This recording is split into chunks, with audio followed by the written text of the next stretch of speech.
एक बेलपत्र का पौधा हमारे घर से 5 दोषों को समाप्त कर देता।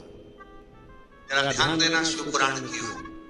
बेलपत्र का पौधा जिसके घर में होता है 5 दोष समाप्त कर देता है। पहला, वास्तु दोष को बेलपत्र का पौधा समाप्त कर देता है।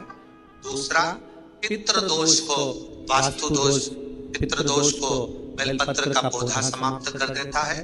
तीसरे नंबर पर काल सर्प दोष को बेलपत्र का पौधा समाप्त कर देता है। चौथे नंबर पर अगर घर में वंश नहीं बढ़ रहा है, वंश की समाप्ति हो गई है, संतान का सुख किसी के यहाँ नहीं हो रहा, तो वो दोष वंश दोष को भी वो नाश समाप्त कर देता है।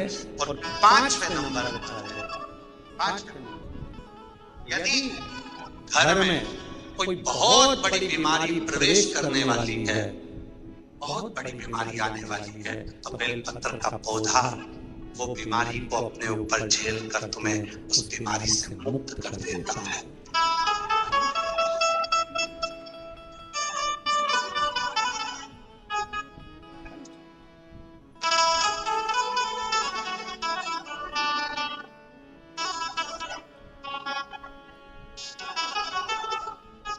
बेलपत्र का पौधा कई दोषों के निवारण के लिए मूल होता है। इसीलिए कहते हैं जब कोई बहुत तकलीफ में आ जाओ, बहुत कष्ट में आ जाओ, बहुत परेशानी में आ जाओ, हर तरह से जब लगने लगे कि हर तरह से कोई सुख नजर ही नहीं आ रहा, कोई रास्ता ही नहीं, एक पत्र, एक लड़का बोलता है, क्या मैं इनकम टैक्स का सबसे बड़ा ऑफिसर बन सकता हूँ?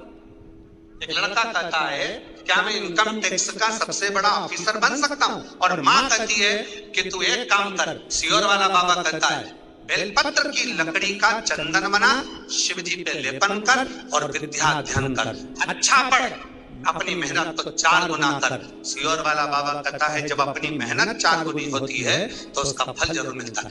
लड़के ने अपनी माँ से शर्त लगाया, क्या मैं इनकम टैक्स का बड़ा ऑफिसर बन सकता हूँ? और माँ ने कह दिया, दुनिया का ऐसा कोई पद नहीं है जो तुझे नहीं मिल सकता, बस मेहनत करना पड़ेगी, लगन लाना पड़ेगी, रात दिन करना पड़ेगा। और बेटे ने पत्र लिखा है, पत्र देखिए।